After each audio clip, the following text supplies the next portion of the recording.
Hi, my name is Arlisha Roberts, and I'm going to be telling you today how to create a great PowerPoint. I'm going to start with an acronym, KISS. Keep it simple, stupid, not to offend anyone. When I was in ninth grade, ROTC, our commander would quiz us on certain things that we needed to know.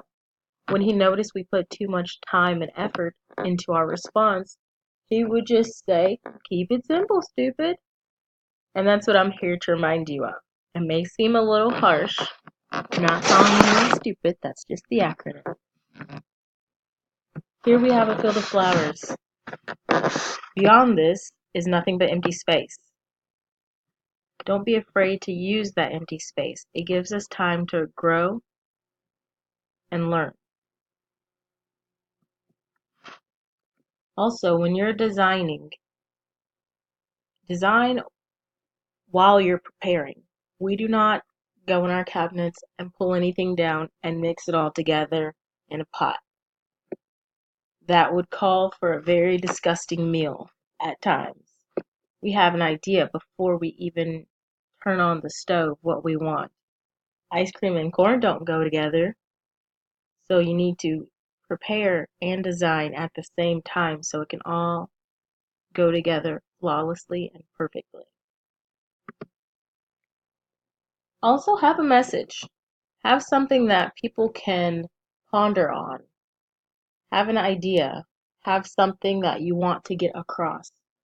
Otherwise, it's a pointless presentation. It's a pointless PowerPoint. It needs to have a point or core message. Also, when creating PowerPoint, keep in mind, remove all non-essential items. Don't pollute your message with distractions. This room here is a dirty room full of distractions. This room serves two purposes: getting dressed and sleeping. Possibly studying if this is a table I see. With all these things on top of the dresser, the table, and the bed, it's impossible to do the simple, essential functions of a bedroom. So in PowerPoint, we want to keep this clutter away so that we can focus on delivering our message. Be creative. Creativity is unique to each and every one of us. It is translatable through text and images and music and sound, but it's unique. No two creative people create the same. You want to have an interesting message, an interesting presentation. So it has to have a bit of a personal touch to it, right?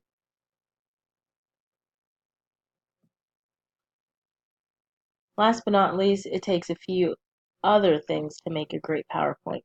You need to be different. You need to step outside of the mold. And like I said in last slide, be creative. Do something different. Be a leader. Have an idea of what you want to do. And that is how to create a great PowerPoint. Thank you.